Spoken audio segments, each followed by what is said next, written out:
నమస్తే, నేను సిరి.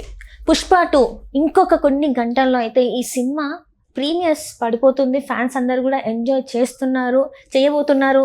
ఇంకా సినిమా ఎలా ఉండబోతుంది స్క్రీన్ మీద చూద్దామని చెప్పేసి అందరూ వెయిట్ చేస్తున్న తరుణంలో అయితే కర్ణాటక ప్రభుత్వం అయితే పుష్ప 2కి ఒక జలకిచ్చిందని అనుకోవాలి. అక్కడ ప్రభుత్వం అయితే పుష్ప 2ని ఇప్పుడు థియేటర్స్లో వెయ్యొద్దు అని చెప్పేసి అయితే అక్కడ గవర్నమెంట్ నిర్ణయం తీసుకుందని తెలుస్తుంది. అసలు ఇంతకీ అక్కడ ఏమైంది, పుష్ప 2కి కర్ణాటకలో ఎందుకు అడ్డు చెప్తున్నారు అనే అంశాన్ని మనకి ఇప్పుడు వివరించడానికి మనతో పాటు ఉన్నారు ప్రముఖ సినీ క్రిటిక్ దాసరి విజ్ఞాన్ గారు. నమస్కారం అండి. సార్, ఇప్పుడు చూస్తుంటే కర్ణాటకలో పుష్ప 2ని అడ్డుకుంటున్నారు. ఎందుకు అడ్డుకుంటున్నారు? ఎందుకు ప్రదర్శన ఆపేయాలని అడుగుతున్నారు అక్కడ? ఓకే, ఇక్కడ విషయం ఏంటంటే లాస్ట్ టైం కేరళలో ఫ్లడ్స్ వచ్చినప్పుడు రష్మిక అక్కడ సహాయం చేసింది తమిళనాడు ఫ్లడ్స్కి. అండ్ వయనాడు దగ్గర, అది కేరళ అక్కడ అనుకుంటా. Yes, exactly. ఆ కొండ విరిగిపడ్డాయి.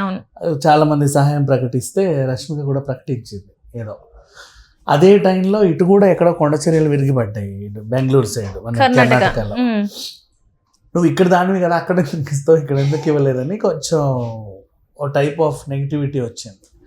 నెక్స్ట్, ఆ భగీరా సినిమా ఫ్లాప్ అయినప్పుడు కొంతమంది పని కట్టుకొని కన్నడ సినిమాని కావాలనే తెలుగులో తొక్కేశారు. Next Telugu pan India cinema ఏదైతే ఉంటుందో మీరు కూడా తొక్కేయండి అని చెప్పేసి పుష్పని ఇండైరెక్ట్గా ఉసిగొల్పారు. అంటే ఇది చర్చ నాకు తెలిసినంత వరకు ఆ సినిమా అప్పటి నుంచి ఇది నడుస్తుంది, పుష్పని ఎట్లయినా ఆపేయాలి అని నడుస్తుంది. నెక్స్ట్ ఆ తర్వాత సరే పుష్ప మా వైపు చూస్తాడో లేదో అనుకుంటే, నువ్వు బీహార్ వెళ్ళావు, ముంబై వెళ్ళావు. బీహార్లో ఏం రిలీజ్ చేయడానికి వెళ్ళావు నువ్వు? హిందీయేగా. నెక్స్ట్ కేరళకి వెళ్ళావు, ఎందుకు? మలయాళంలో. చెన్నై వెళ్ళావు, ఎందుకు? తమిళ్లో. హైదరాబాద్ వచ్చావు, ఎందుకు? తెలుగు. మరి బెంగళూరు రాకుండా మళ్ళీ ముంబై ఎందుకు వెళ్ళావు అని ఫీల్ అయ్యారు. అయ్యో, నేనేం నెగిటివ్ అనట్లా. అంటే నార్త్ 2 ఈవెంట్స్ చేసావు, సౌత్ ఇదంతా తిరిగావు కదా. పుష్ప 2 అంటే అన్ని లాంగ్వేజెస్లో ఉన్నాం కదా మేము. మీరు అలా కాకుండా ఎందుకని మా మీద ఇంత వివక్ష మీకు అని చెప్పేసి ఫీల్ అయ్యారు. అంటే అక్కడ మీడియా అలా ప్రచురించింది.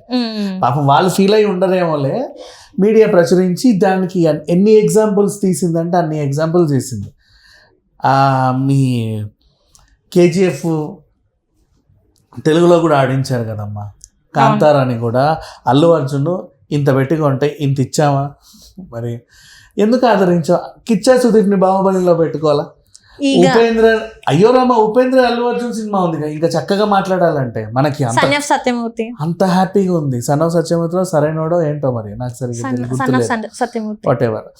సో ఇన్నున్నాయి కదా సినిమాలు. అంటే అలా ఫీల్ అవ్వాల్సిన అవసరం, నాకు తెలిసి కన్నడ వాళ్ళైతే ఫీల్ అవ్వరు. ఎందుకు చెప్పనా? తెలుగు వాళ్ళని కన్నడ ఎందుకు ఫీల్ అవ్వరో కూడా చెప్తా. మన బిగ్ బాస్లోని కన్నడాలని తెలుగు వాళ్ళని కలిపి పెడతాం మనం. మిగతా ఏ భాష ఎవడికాడికి ఉంది. ఇప్పుడు కూడా చూసుకున్నట్టయితే బిగ్ బాస్ లో వాళ్ళే ఎక్కువ ఉన్నారు. ఫైనలిస్ట్ కూడా ఇల్లే ఉన్నారు. మనం అట్లా ఎప్పుడు వివక్ష చూపిలా. నెక్స్ట్ మళ్ళీ అలా చూసుకుంటే మన సీరియల్స్ అన్నీ కూడా వాళ్ళవే. కన్నడ హీరో కన్నడ హీరోయినే, మా తెలుగు వాళ్ళు ఎవరు ఉండరు. అవునా? కర్ణాటకకి మనం ఇచ్చే ఇంపార్టెన్స్ చాలా ఉంది. హీరో హీరోయిన్లే కాదు, ఒక లేడీ క్యారెక్టర్ ఫేమస్ ఉంటుంది ప్రతి సీరియల్లో, వాళ్ళు కూడా అక్కడ నుంచి తీసుకొస్తారు. సో కర్ణాటకకి అసలు ఈ ప్రాబ్లం లేదు. ప్రతి ఆర్టిస్టులు కూడా వాళ్ళు తెలుగులో మనకి ఈజీగా వెళ్ళొచ్చు. అంటే వాళ్ళు ఎందుకు తెలుగుని ప్రేమిస్తారో చెప్పనా? మనకి పని మనకి ఇక్కడే కాదు, 2 అడుగులు వేస్తే వాళ్ళు కూడా మనకి పని ఇస్తారు, నెత్తిన పెట్టుకుంటారు అని వాళ్ళకి అర్థమైంది. సో వాళ్ళు తెలుగుని ప్రేమిస్తారు. ఎందుకంటే నీకు 2 చోట్ల పని కదా. నువ్వు ఇప్పుడు బెంగళూరులో ఉన్నంతకాలం కన్నడ సీరియల్స్ చేసుకో, ఎప్పుడో నీ టైం బాలేక నువ్వు హైదరాబాద్ షిఫ్ట్ అయితే నువ్వు మళ్ళీ ఇక్కడ కూడా తీసుకుంటావు. నిన్ను చక్కగా తీసుకో, రెడ్ కార్పెట్ వేసి పిలుస్తారు. సో వాళ్ళందరూ తెలుగుని ప్రేమిస్తారు. నా కర్ణాటక ప్రొడ్యూసర్స్ కూడా తెలుగుని ప్రేమిస్తారు. ఎందుకంటే వాళ్ళు ఏ సినిమా తీసినా వాళ్ళ హీరోతో మన వాళ్ళు కూడా దాన్ని డబ్ చేసి ప్రేమిస్తున్నారు సినిమాలని. అవునా? చార్లీ 555 ఆ అబ్బాయి దగ్గర అయ్యాడు, కాంతారా అండ్ బెల్ బాటంతో ఈయన దగ్గర అయ్యాడు, కేజీఎఫ్తో ఆయన దగ్గర అయ్యాడు. అండ్ ఇప్పుడు హనుమాన్ సిరీస్ లో ప్రశాంత్ వర్మలో రిషబ్ శెట్టి. ఇప్పుడు మన ప్రతిష్టాత్మకమైన సినిమాలో అంత పెద్ద కలెక్షన్ ఈ ఇయర్ అదే కదా ఓపెనింగ్. అంత మంచి సినిమాలో హనుమాన్ గా మనం ఎవరినన్నా ఊహించుకోవచ్చుగా, మన వాళ్ళు లేరా? దాన్ని కూడా కన్నడ వాళ్ళకే ఇచ్చాం. సో ఇక్కడ వాళ్ళకి ఆ ఫీలింగ్ లేదు నెంబర్ 1, అక్కడ వాళ్ళకి కూడా ఆ ఫీలింగ్ లేదు నెంబర్ 2. కాకపోతే పుష్పని నెగిటివ్ చేయాలి అనుకునే టీం ఒకటి ఉంది చూసావా, వాళ్ళు పుట్టించినటువంటి వదంతులు ఇవన్నీ. అంటే ఇక్కడ వాళ్ళని కాదు కానీ అక్కడ ప్రభుత్వమే అడ్డు చెప్పింది ఈ సినిమాకి, ఇది ఇల్లీగల్ అని చెప్పడం అనేది ఏంటి అంటారు? ఇల్లీగల్ అంటే చెప్తా, దానికి కూడా మంచి ఎగ్జాంపుల్ చెప్తా. ఒక్కొక్క రాష్ట్రానికి ఒక్కొక్క రూల్స్ ఉంటాయి మా, అది అర్థం చేసుకోవాలి అందరూ కూడా. గోవాకో రూల్ ఉంటుంది, నువ్వు రాత్రంతా తిరిగి తాగు ఊగు. నోయిడాకో రూల్ ఉంటుంది, నైట్ లైఫ్ ఎక్కువగా ఉంటుంది. ఢిల్లీకో రూల్ ఉంటుంది, ఓ పద్ధతి పాడు. బెంగళూరుకో రూల్ ఉంటుంది. మొన్న ఈ మధ్య 24 hours నైట్ మార్కెట్ రన్ అయింది. అలాగే ఒక్కొక్క దగ్గర ఒక్కొక్క రూల్స్ అండ్ రెగ్యులేషన్స్ ఉంటాయి. ఆ రాష్ట్రంలో పొద్దున 6 గంటలకి ఇట్లా సినిమాల షోలు వేయడం తప్పు. అంటే అప్పటి నుంచే నీకు ట్రాఫిక్ జామ్ అవుతుంది. బెంగళూరులో ట్రాఫిక్ జామ్ ఎక్కువ. అవును, సినిమా అనుకున్న టైం కంటే రెగ్యులర్గా అందరూ అలవాటు పడ్డ ఇది కాబట్టి ఇట్స్ ఓకే. నువ్వు పొద్దున్న 6 గంటలకే ఏదో సరంజామా పెట్టావనుకో, అప్పటి నుంచి అది కంటిన్యూ అవుతా నెక్స్ట్ 9 గంటలకి 10 గంటలకి ఆఫీస్లోకి వెళ్ళే వాళ్ళకి 1 గంట 2 గంటలు లేట్ అవుతుంది. వాళ్ళు అంటే అది ఎవడు హెల్ప్ చేయలేడు. నెక్స్ట్ పొద్దున్న 6 గంటలకే నువ్వు షోలు పెట్టేశావు. ఆ టైంలో ఏంటంటే బెంగళూరులో కొంచెం లా అండ్ ఆర్డర్ సమస్య కూడా వస్తుంది. ఇవన్నీ వాళ్ళ నాట్ ఓన్లీ బెంగళూరు మా, కర్ణాటక అంతా.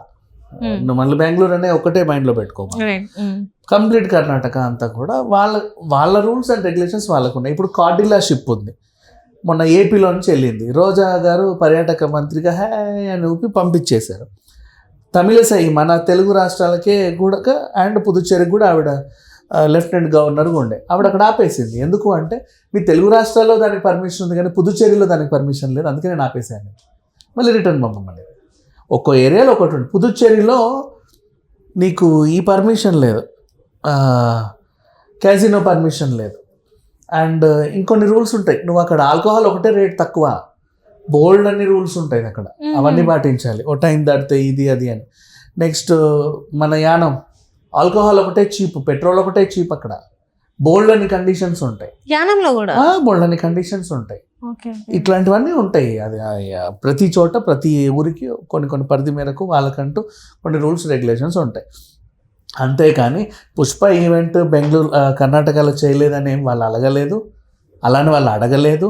వాళ్ళకి రష్మిక మీద ఏం కోపం లేదు, పుష్ప మీద ఏం కోపం లేదు, తెలుగు వాళ్ళ మీద అస్సలు అంతకంటే లేదు. ఎప్పుడూ తెలుసు కర్ణాటక వాళ్ళకి మనం ఏం చేసినా మన మార్కెట్ తెలుగులో కూడా ఉంటుంది అని.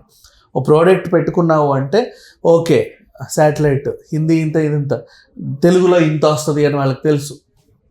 బోత్ ఆర్ సేమ్, పెద్ద విషయం. ఇంకా క్యారెక్టర్ ఆర్టిస్ట్ కూడా మన వాళ్ళని అటు కొంచెంమంది ఇటు కొంతమంది అటు ఇటు పోతూ ఉంటారు, వస్తూ ఉంటారు. ఏం ప్రాబ్లం లేదు, దే ఆర్ వెరీ హ్యాపీ. ఇదంతా నెగిటివ్ ప్రచారం కోసం పుట్టించినటువంటి నెగిటివ్ వార్తే కానీ, అండ్ అక్కడ నిజంగా రూల్ ఉంది, అది మనం గౌరవించాలి. కలెక్టర్ ఆదేశించాడు వద్దొద్దు.